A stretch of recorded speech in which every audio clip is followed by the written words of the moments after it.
शेख सुल्तान अहमद कायम मकाम अमीर थे। ये मौलाना को मिलने के लिए गए और उनके साथ मौलाना का 15 साला बेटा सैयद उमर फारूक भी साथ था। सैयद मौदूदी ने शेख सुल्तान अहमद साहब की उन नजरों को देखते हुए कहा कि शेख साहब, मुझे कोई रहम की अपील नहीं करनी, मैं देखना चाहता हूँ कि इस दुनिया में कितने जिंदा ज़मीर लोग बाकी हैं। फिर अपने बेटे से कहा कि बेटा, परेशान मत होना, अगर मुझे अपने रब से मुलाकात करनी है और उसने मुझसे मुलाकात का फैसला कर लिया है तो मैं बखुशी अपने रब के पास जाने के लिए तैयार हूँ, लेकिन अगर मुझे मेरे रब ने बचाने का फैसला कर लिया है तो ये वक्त के हुक्मरान और ये फैसला साज उल्टे होकर भी लटक जाएं तो मेरा बाल बेकार नहीं कर सकते।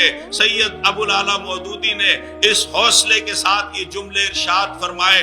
आप देखिए, पूरी दुनिया में एहतजाज सरगर्म हो गया, आलम इस्लाम के रहनुमाओं के तार आ गए, हुक्मरानों के खिलाफ हर तरफ से एक आवाज उठी और एक दिन गुजरने के बाद 13 मई को 1953 को सैयद मौदूदी की ये सजा, जो मौत की सजा थी, इसको उम्र कैद में तब्दील कर दिया गया।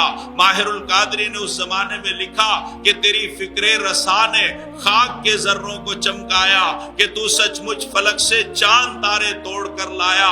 वो शिद्दत कैद तन्हाई की, वो गर्मी, वो तारीकी, मगर इस पर भी तेरा गुंजाए खातिर न मुरझाया। तेरे अनफास में खुशबू है गुलहाए शरीयत की कि जिसने महफिलें क्या कैद खानों को भी महकाया। वहां पर दावत हक लेके तेरे खोशाची पहुंचे, जहां कुछ रोशनी देखी, जहां सोजे जिगर पाया।